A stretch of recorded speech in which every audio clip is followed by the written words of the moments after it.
The truth about Bitcoin and alternative currencies. The US dollar has been the world's most popular currency for over half a century, but that's starting to change. Our central bank's been meddling with the value of the dollar, and people are looking to replace it with something better. One currency has been making news lately, Bitcoin, a new digital currency. Lots of things have been used as currency throughout history. Gold and silver, wheat, seashells, tobacco, salt, paper, and numerous other things. Some currencies have stuck around, lots have died off. But why? What makes some currencies better than others? It's not any government decree, it's their properties.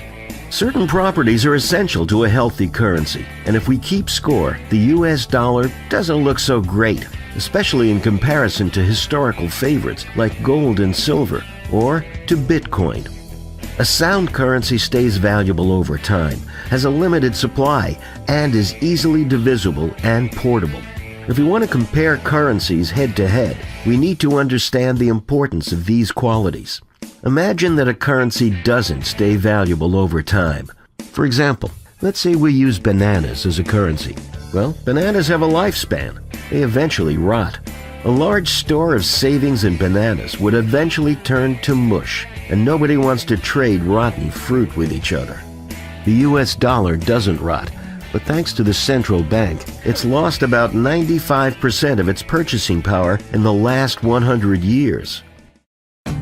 Gold and silver don't rot either. They're durable and have a long history of being valuable. Bitcoin also doesn't degrade over time. The ones and zeros will be the exact same 50 years from now. It's a decentralized currency, not issued by any one institution, which means its value is independent of a government or central bank. As long as people find it valuable, it will stick around.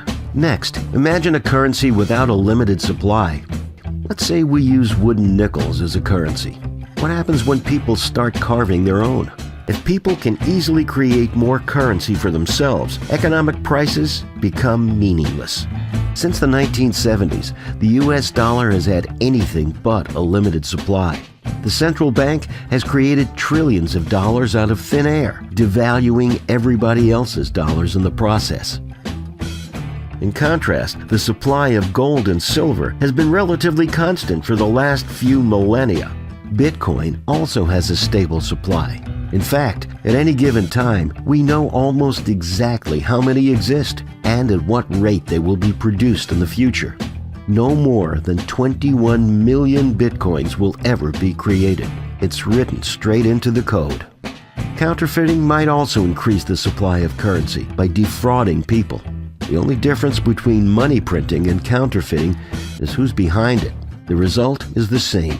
Fortunately, it's difficult for citizens to counterfeit US dollars, gold, or silver. But what about something digital like Bitcoin?